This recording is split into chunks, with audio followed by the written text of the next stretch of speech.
सभी के जहन दिलो दिमाग में वो आकृति बसी हुई है राजमाता जी की, जिन्होंने कितने तप त्याग किए और पहले 66 संत समागम तमाम के तमाम उन्होंने उसमें शिरकत की, उसमें हिस्सा लिया और फिर इस मंच पे आसीन रहे 50 बरस से ऊपर। तो उनकी शिक्षाएं, उनकी देन नारी जाति को ही नहीं, केवल मानव जाति को जो उनकी देन रही है, वो अल्फाज, वो लफ्ज़ उसका बयान नहीं कर सकते जो उन्होंने देन दी है। और बच्चे बच्चे की ज़ुबान ही नहीं, जवान बुज़ुर्गों की केवल ज़ुबान ही नहीं, पूरी तरह से उनके मन में ये बात भरी हुई है कि वाकई ऐसी देन ये भुलाने से कभी भूल नहीं सकती है और ये हमेशा ही हमने इसको अपनाना है और उसी रास्ते पे चलना है जिस रास्ते पे वो खुद चले, जिस रास्ते पे हमें चलाया। किस तरह से शरीर और उम्र से ऊपर उठकर स्थान स्थान पे अरसे से जा जाकर ये सत्य का पैगाम दिया। बाबा अवतार सिंह जी के साथ, बाबा गुरबचन सिंह जी के साथ और 1980 के साथ दास को उनकी आशीर्वाद ये मिलती रही और हमारे लिए, सबके लिए एक प्रेरणा का कारण बने हैं। एक गुरसिक्खी की चरम सीमा, एक भक्ति की चरम सीमा, जहाँ पर केवल समर्पण, केवल विनम्रता, केवल निम्रता, इस भाव से युक्त होकर उन्होंने एक ऐसा सुंदर रूप अपना पेश किया सबके सामने जो उनकी रग रग में बसा हुआ था और वही सबके सामने आया। तो यही एक अरदास प्रार्थना कि उनकी आशीषें, उनकी शिक्षाएं ये हमेशा ही हम अपनाए रखें, उसी रास्ते पे चलते चले जाएं, गुरमत के अनुसार चलते चले जाएं, गुरसिक्खी के रास्ते पे चलते चले जाएं। तो इसलिए इस लिहाज से भी देखें तो हर इंसान से हम कुछ ना कुछ सीख सकते हैं। हर इंसान में मालिक ने कोई ना कोई ऐसी बात भरी हुई है, कोई ना कोई गुण रखा हुआ है। तो हमने उन गुणों की तरफ केंद्रित होकर हमने उसको अपने जीवन में स्थान देना है, उस अनुसार ही अपने इस जीवन के सफर को तय करना है। लेकिन ये सिलसिला तो चलता रहेगा। जैसे दास ने कहा कि प्रेरणा जीवन जीते हुए ऐसी दी, ये नहीं कि अब ये खामोशी हो गई शारीरिक रूप में तो अब कोई प्रेरणा मिल रही है। नहीं, जीवन जीते हुए ही कदम कदम के ऊपर जो प्रेरणाएं दी, वही प्रेरणा आज इस शरीर के, नश्वर शरीर के त्यागने के बाद भी वो प्रेरणाएं जो हैं वो कायम है, वो चलती चली जाएंगी। वो याद हमेशा ही मनों में रहेगी।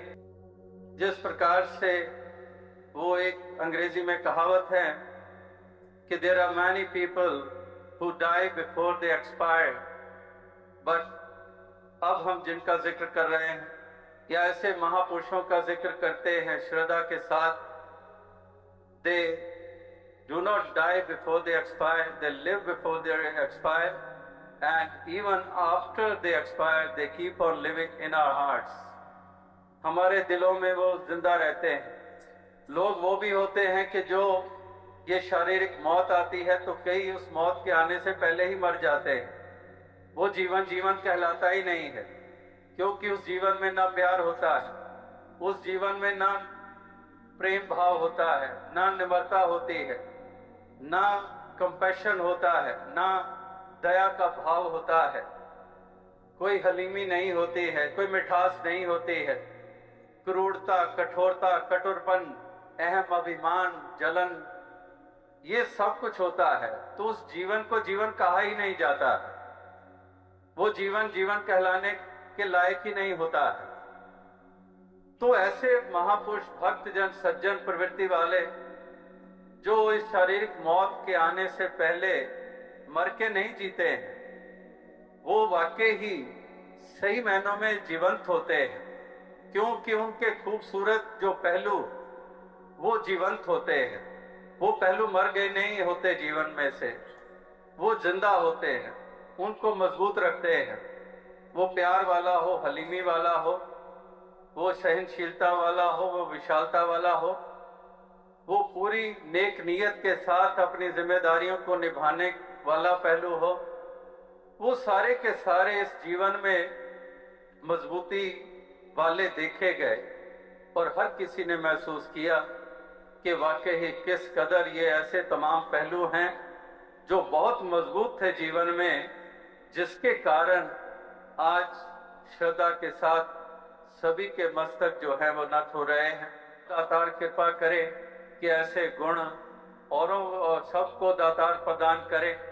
दास सोच रहा था कि अगर कोई लिस्ट बनी हुई हो और वो चेक लिस्ट जिसको हम कहते हैं, और उसको अगर टिक करना हो तो जैसे आइटम वाइज एक चीज लिखी होती है, दूसरी लिखी होती है, तीसरी लिखी होती है, चौथी लिखी होती है, तो दोनों तरफ लिखे होते हैं, एक तरफ और दूसरी कॉलम में दूसरी चीजें लिखी होती हैं। जैसे एक तरफ लव लिखा हो, दूसरी तरफ हेट्रेड लिखा हो, एक तरफ एक ह्यूमिलिटी लिखी हो, दूसरी तरफ ईगो लिखी हो, एक तरफ कंपैशन लिखा हो, एक तरफ एक रिजिडिटी लिखी हो। तो इस तरह से अगर चेकलिस्ट हम करें तो उसको हम टिक करना चाहें, अगर एक जगह लिखा है एरोगेंट, वो कभी टिक नहीं कर सकते, वहां पर तो हम्बल, यस, उसको हम टिक करेंगे। अगर प्यार लिखा है तो उसको टिक करेंगे, अगर विशालता लिखा है तो उसको टिक करेंगे, अगर संतोष या एक सबर सबूरी कहेंगे उसको हम टिक करेंगे। तो इस प्रकार से मिठास जुबान की एक तहजीब की एरोगेंट कहाँ पर, वो तो इतनी तहजीब से और सत्कार से हर किसी के साथ पेश आना, कोई भी ऐसा शब्द नहीं जो दूसरे को निरादरी के रूप में हो। तो इस कदर एक हम्बलनेस और हलीमी, तो ये तमाम वो लिस्ट में नजर आते हैं कि एक एक वो ऐसे पहलू हैं जिसको हम एक बिना सोचे समझे टिक कर सकते हैं। तो आओ साथ संगत, यही एक अरदास है कि दातार कृपा करे कि इसी प्रकार से नौजवानों को ऐसे जवान के जीवन से प्रेरणा मिले। यही एक अरदास, यही प्रार्थना। तो ऐसा है अरदास है कि दातार कृपा करे, शक्ति दे, सामर्थ्य दे, क्योंकि इतना आसान नहीं होता, इतना सरल नहीं होता है इस कदर ये जीवन जीना, इस कदर छोटी छोटी बातों को दरगुजर करना, इस तरह नेगेटिविटी को एक तरफ फेंकना। लास्ट टाइम जब उनके वचन सुने दिल्ली में 12-13 दिसंबर की शायद बात, और उसमें एक जो बात थोड़ी देर पहले भी जिसका जिक्र हुआ, कवि महापुरुषों ने उसका थोड़ा सा जिक्र किया कि उस स्पीच में उन्होंने ये कहा कि किस कदर कुछ पंजाब के ऐसे हालात थे, और उस वक्त बड़ा जिक्र था कि हिट लिस्ट पे आ गया है, ये फलां हिट लिस्ट पे आ गया है, ये इसको खत्म कर रहे हैं, उसको खत्म करने की योजना है। तो उसको, उस शब्द को, हिट लिस्ट को इस कदर निभाया उस स्पीच में, उस प्रवचन में, कि वो एक हिट लिस्ट अगर हम अपने जीवन में भी बना लें, वो हिट लिस्ट ऐसी हो कि अगर वो लिस्ट सामने है जिसका दास ने जिक्र किया कि नफरत रूपी पहलू, जलन रूपी पहलू, अभिमान रूपी पहलू जो हमारे मन में है, हमारे अपने मन में जो जो ये पहलू हैं, उन सबको हम हिट लिस्ट में ले आए और एक एक करके हम मारते जाएं। अभिमान को मार दें, संकीर्णता को मार दें, कठोरता को मार दें, दानवता को मार दें, इन सब को हम अपनी हिट लिस्ट में ले आए। तो आओ साथ संगत, कहने का भाव कि ऐसे एक ऐसा जीवन जी पाना वाकई इतना सरल नहीं होता जितना कहना सरल है। तो दातार कृपा करे कि सभी को तौफीक दे, शक्ति दे, सामर्थ्य दे, जो जो भी ऐसा जीवन जी के जाते हैं।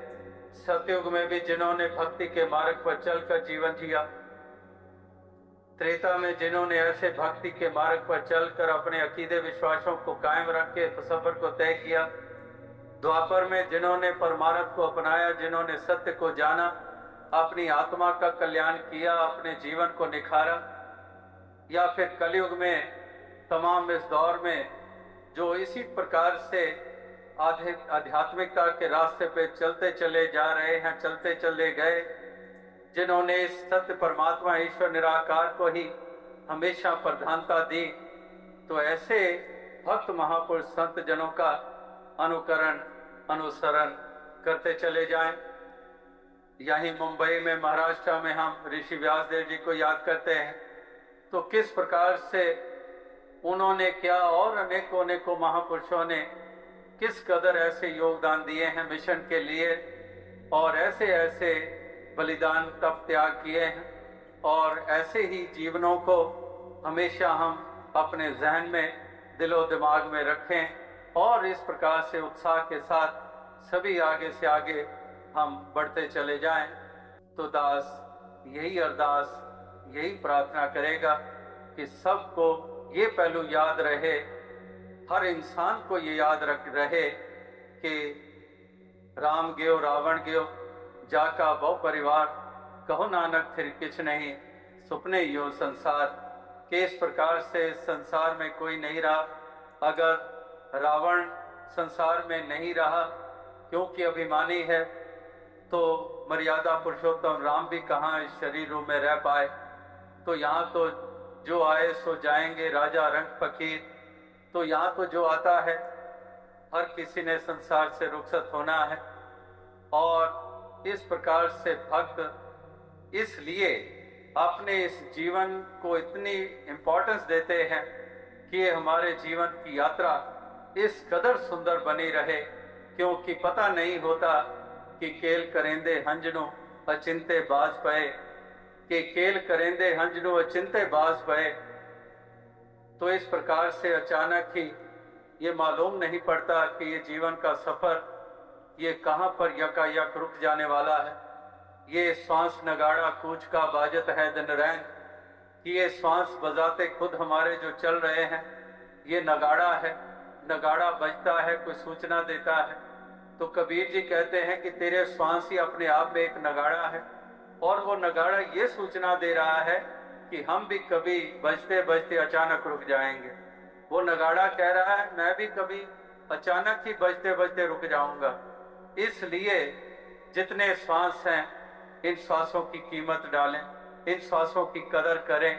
हम यूं ही वैर वास्तव में ना उलझे रहें।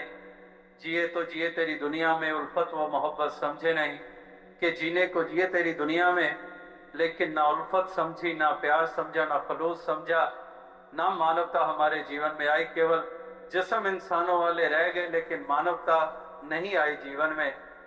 तो इस प्रकार से एक उम्र भी कम है मोहब्बत के लिए। लोग वक्त निकालते हैं कहाँ से नफरत के लिए।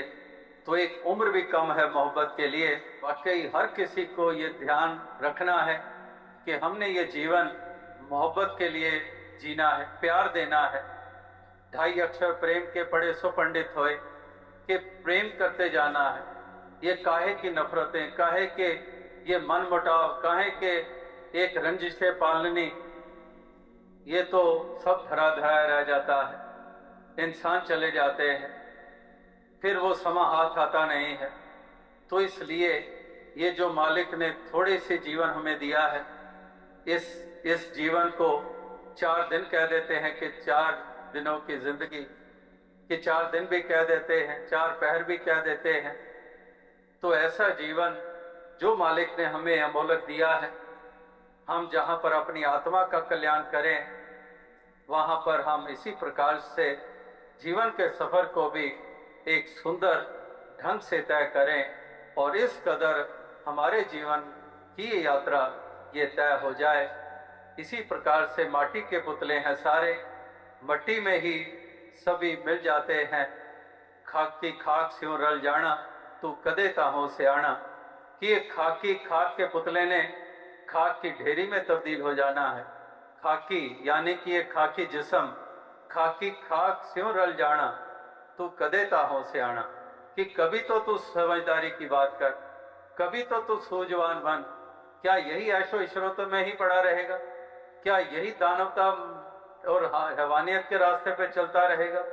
क्या इसी प्रकार से सत्य को, इस भक्ति को, परमार्थ को, इंसानियत को नजरअंदाज करता रहेगा? तू कदेता हो सियाना, कभी तो तू समझदार बन जा, कभी तो जागरूक हो जा। और फिर ऐसा ना हो कि अब पछताए क्या हुआ जब चिड़िया चुग गई खेत। इसीलिए जैसे वो अंग्रेजी की कहावत है, let the voices die before the, इससे पहले कि तुम मर जाओ अपनी उन कुरीतियों को मार दो। अगर ये सोच रहे हो कि अभी कुरीतियां हैं, कोई बात नहीं, आगे चल के मैं साधु बन जाऊंगा, कुरीतियों को मार दूंगा, लेकिन बात फिर वही है कि ये कड़ी, ये लड़ी कहाँ टूट जानी है श्वासों की। कहाँ पर तू सोच रहा है कि आगे जाके संवर जाऊंगा, अभी तो मुझे बिगड़ा रहने दो। नहीं, let the voices die before the. ये पता ही नहीं है कि कब रुखसत हो जाना है। उससे पहले पहले नेकियां कमा लें, जीवन को सुंदर बना लें, और इस प्रकार से औरों के लिए हम राहत का, खुशी का कारण बन सकें और मानवता को हम ऊंचाइयों तक ले जा सकें। तो दास और अधिक शब्दों का सहारा लिए बगैर सभी अपने जीवन के सफर को भक्ति भाव से युक्त होकर तय करते चले जाएं और इस कदर ये कदम रुकने ना पाएं और ये सत्य का पैगाम आगे से आगे पहुंचा पाएं। साथ संगत जी, धन्यवाद।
संसार